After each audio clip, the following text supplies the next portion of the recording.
Alors ce jour-là, vous aviez un chignon. C'est possible. Voilà, on a passé du temps avec vous, c'est Magali Defer et Pierre Coussier. D'abord au ministère, vous nous avez montré votre lieu à vous, c'est-à-dire votre bureau. Et puis après, on est parti évidemment, puisqu'il y a des étapes très régulières du Tour de France de l'égalité dans un lycée, c'était dans le Val d'Oise. Notre journée avec Marlène Schiappa commence rue Saint-Dominique. Entrez, je vous en prie. On est dans mon bureau. C'était précédemment le ministère du Logement, donc l'idée c'était de donner une connotation plus égalité femmes-hommes. Honnêtement, je suis pas très douée en décoration d'intérieur. Il y a même pas une petite touche personnelle? Il y a un dessin que m'ont fait mes filles. Ta fille chérie pour maman, et c'est ma fille qui rêve Marlène présidente, mais ce n'est pas une déclaration de candidature de ma part, hein. C'est juste un dessin de ma fille. Et si les enfants vous rêvent présidente, c'est peut-être parce qu'ici vous avez imaginé une salle de jeu rien que pour eux. Je vous emmène dans le bureau des enfants, qui est un bureau que j'ai installé pour faire en sorte que les gens qui travaillent ici et qui ont un problème de mode de garde puissent venir quand même avec leur enfant. Là, il y a le bureau des enfants donc ici, donc là ils peuvent jouer, faire des dessins, faire ce qu'ils veulent, et là il y a un bureau pour le parent pour que vous puissiez travailler. C'est tout bête mais fallait y penser. C'était compliqué d'ouvrir ça, même ici, l'administration m'a répondu c'est pas possible, ça sort des cases, on n'a jamais fait ça, ça rentre dans rien. L'idée derrière ça, c'est de dire qu'un problème de mode de garde, c'est pas un problème individuel, c'est un problème de toute la société et qu'on peut trouver des solutions ensemble si tout le monde s'y met et si on dédramatise ce sujet. Fin de la visite, retour aux responsabilités. On s'est fait discret pour vous laisser travailler. Je te laisse ce tableau, tu pourras en prendre connaissance dans les détails.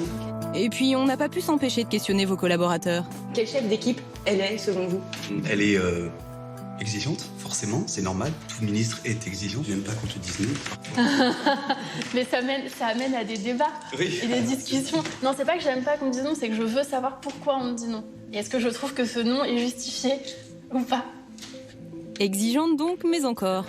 Je sais que je suis assez impatiente. J'aime pas qu'on me dise c'est pas possible. J'aime pas qu'on me dise ça va prendre du temps. C'est les choses avec lesquelles j'ai un peu de mal. Vous y travaillez? Non, pas vraiment, parce que je pense que c'est comme ça qu'on fait avancer les choses aussi.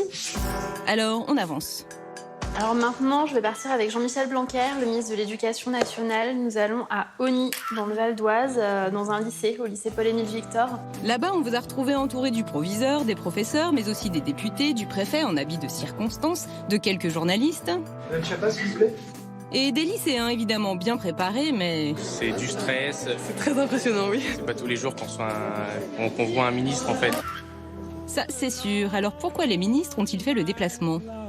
On est dans le cadre du Tour de France de l'égalité entre les femmes et les hommes qui a été lancé en octobre par le Premier ministre. Les inégalités filles-garçons, elles commencent dès l'école, donc on doit les combattre dès l'école. Les élèves se sont donc succédés au micro, les ministres ont écouté, acquiescé, approuvé et ont même participé à un atelier sur le thème de l'égalité. Chaque atelier, les services de l'État sont présents, font des comptes rendus avec des propositions qui viennent alimenter ensuite le projet de loi qui sera présenté en 2018 avec la garde des Sceaux pour lutter contre les violences sexistes et sexuelles. Et alors aujourd'hui, qu'en est-il ressorti de cet échange avec les lycéens ? Je trouve que c'est une génération d'abord qui a une conscience aiguë des faits de société et notamment des inégalités, bien plus que ma propre génération ne l'avait à cette époque. Et surtout, je trouve que c'est une génération qui est tournée vers l'action, qui demande des résultats, qui est exigeante. Et ça, pour nous, c'est vraiment un moteur parce qu'on doit leur rendre des comptes. Et moi, très sincèrement, j'ai hâte que cette génération arrive au pouvoir. Je suis très, très curieuse de voir quelles surprises il et elle nous réservent. Voilà, c'est avec cette note d'optimisme que vous nous avez laissé. Je vais vous rendre le micro. Pressé, vous en êtes allé dans la tempête. Et pour nous, c'était terminé.